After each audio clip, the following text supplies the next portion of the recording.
Hi everyone, आज हम लोग बात करेंगे गोल्ड लोन सेल्स एग्जीक्यूटिव के जॉब के बारे में। तो as a gold loan sales executive आपका काम क्या होगा, एक टिपिकल डे ऑफ वर्क में आपको क्या क्या करना पड़ सकता है या क्या आपको आना चाहिए इस जॉब के लिए, इन सब चीज़ों के बारे में आज हम लोग इस वीडियो में बात करेंगे। तो as a gold loan sales executive पहले तो आपको जिस भी प्लेटफॉर्म को यूज़ करके जो आपकी सेल्स है वो करनी होंगी, वो सॉफ्टवेयर आपको आना चाहिए, उस पर काम करना आना चाहिए। हो सकता है कि आप एक जगह एक ऑफिस में बैठ के वो काम कर रहे हैं, तो जो भी वॉक इन्स होंगे उस ऑफिस में आपको जाके उनके साथ ही सेल्स करनी है, तो आपको उनको एंटरटेन करना होगा।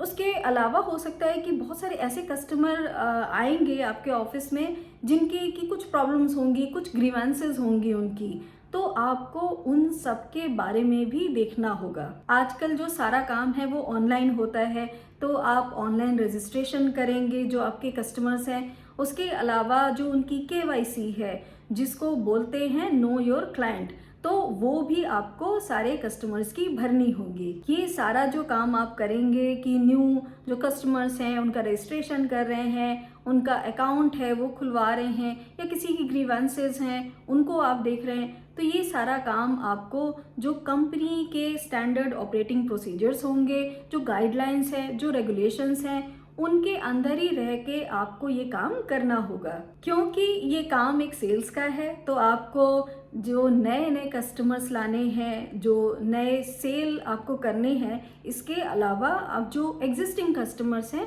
उनकी भी सर्विस करेंगे और ट्राई करेंगे कि आप उनसे नया बिजनेस ले पाएं, या फिर उनको कुछ और क्रॉस सेल कर पाएं, या फिर हो सकता है कि उनको कुछ अपसेल कर पाएं। हो सकता है कि आप जिस कंपनी में काम कर रहे हैं वहाँ पे और भी डिफरेंट प्रोडक्ट्स ऑफर करती है वो कंपनी, तो आप ऐसा कर सकते हैं कि आपने एक ऐसा प्रोडक्ट बेच दिया गोल्ड लोन का, उसके बाद कंपनी कुछ और जो काम कर रही है आप वहाँ पे उनको रेफर भी कर सकते हैं। आपके अपने जो सारे नए क्लाइंट हैं या एग्जिस्टिंग क्लाइंट हैं उनसे आपको एक बहुत अच्छा रिलेशन बना के रखना होगा, क्योंकि आप उनसे बाद में रेफरल भी मांग सकते हैं और एक अच्छा रेपो होगा, तो कभी भी क्लाइंट को आपके फ्यूचर में किसी और प्रोडक्ट को लेने की ज़रूरत पड़ी, या फिर उसी प्रोडक्ट में वो कुछ और करना चाहते हैं, ऐड ऑन करना चाहते हैं, तो वो आपके पास ही पहले इन्फॉर्मेशन लेने आएंगे। तो आपकी पर्सनालिटी भी ऐसी होनी चाहिए कि वो आपको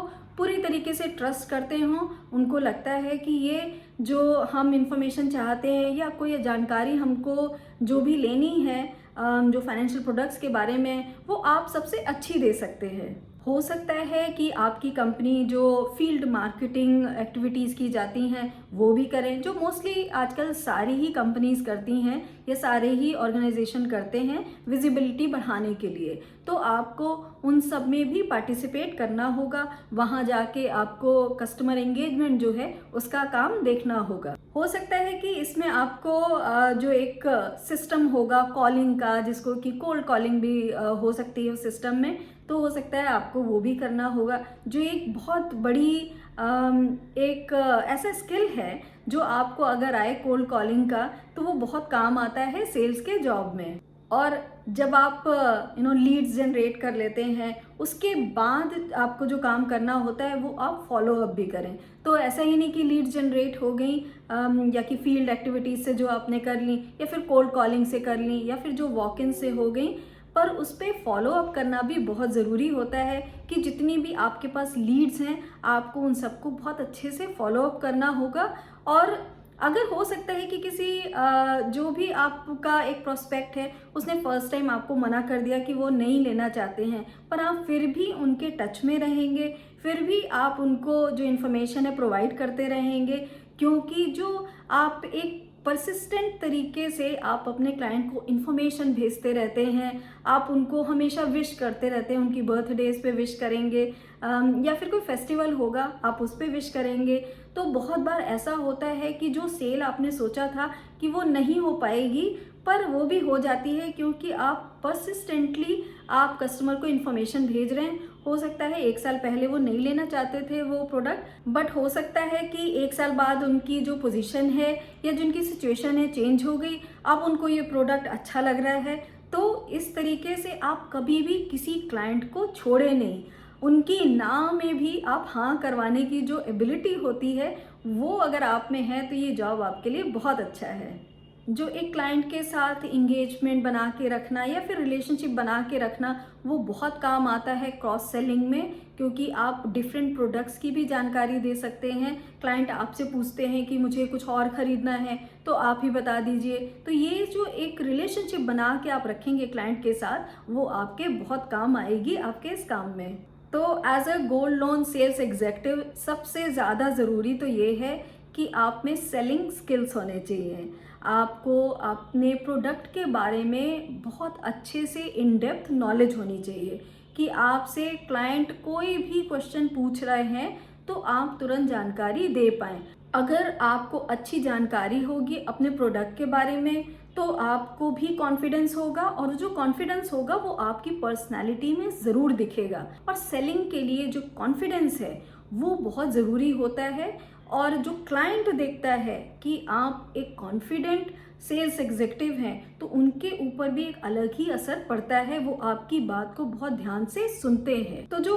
दूसरे प्रोडक्ट की मैंने बात की वो जो आपको थोड़ी बहुत जानकारी होनी चाहिए वो इक्विटीज़ हैं या फिर म्यूचुअल फंड हैं या किस तरीके से क्लाइंट जो है और भी चीज़ों में इन्वेस्टमेंट कर सकते हैं, तो उसकी थोड़ी जानकारी आपको होनी चाहिए। तो क्योंकि ये एक सेल्स जॉब है तो इसमें ज़रूर आपको टारगेट्स दिए जाएंगे कि आपको आइदर आप लीड जनरेट करें, वॉक इन से सेल करें या क्रॉस सेलिंग करें या किसी भी तरीके से आप सेलिंग करें, पर आपको इस जॉब में टारगेट्स दिए जाएंगे और आप उन टारगेट्स को आइदर मीट करेंगे या उनको एक्सीड करने की कोशिश करेंगे। जो भी आपके ब्रांच ऑफिसेज होंगे आप उनके बहुत क्लोजली काम करेंगे, क्योंकि इवेंचुअली तो आप एज अ सेल्स में आप फ्रंट एंड पे काम करते हैं, आप क्लाइंट से मिलते हैं, आप जो इन्फॉर्मेशन है वो बैक ऑफिस में भेजते हैं, और देन आपको ही मेक श्योर करना होता है कि क्लाइंट की अकाउंट ओपनिंग हुई कि नहीं, या क्लाइंट को जो पेपर वर्क भेजा जाना था वो उनके पास पहुंचा कि नहीं। तो आप क्लाइंट से लूप में रहेंगे, आप उनसे पूछते रहेंगे कि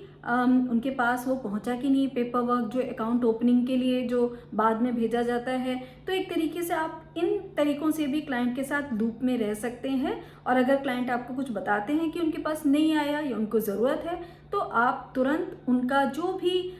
एक तरीके से सर्विसिंग है वो भी बहुत अच्छे तरीके से करेंगे, क्योंकि एक सेल्स का जॉब है। आप ना केवल कि न्यू लीड्स को देख रहे हैं बल्कि एग्जिस्टिंग कस्टमर का भी ध्यान रखना आपका काम होगा। और अपना ये सारा काम करते वक्त आपको जो भी रूल्स एंड रेगुलेशन जो लॉज हैं उनके साथ आपको कंप्लायंस करके ही ये सारा काम करना होगा। जो गोल्ड लोन प्रोडक्ट्स हैं उनकी डिलीवरी हुई कि नहीं, क्लाइंट का अकाउंट खुला कि नहीं, क्लाइंट को अगर कोई और जानकारी चाहिए वो आप टाइम पे दें, तो ये सारा काम करना एक ओवरऑल आपका काम होगा as a gold loan sales executive. तो आई होप इस वीडियो से आपको बहुत सारी जानकारी मिली हो, गोल्ड लोन सेल्स एग्जीक्यूटिव के बारे में आपको पता चला हो कि एग्जैक्टली आपको काम क्या करना होगा इस जॉब में। पर फिर भी अगर आपके कोई क्वेश्चन हो तो ज़रूर कमेंट बॉक्स में लिखिएगा, and I will see you in my next video.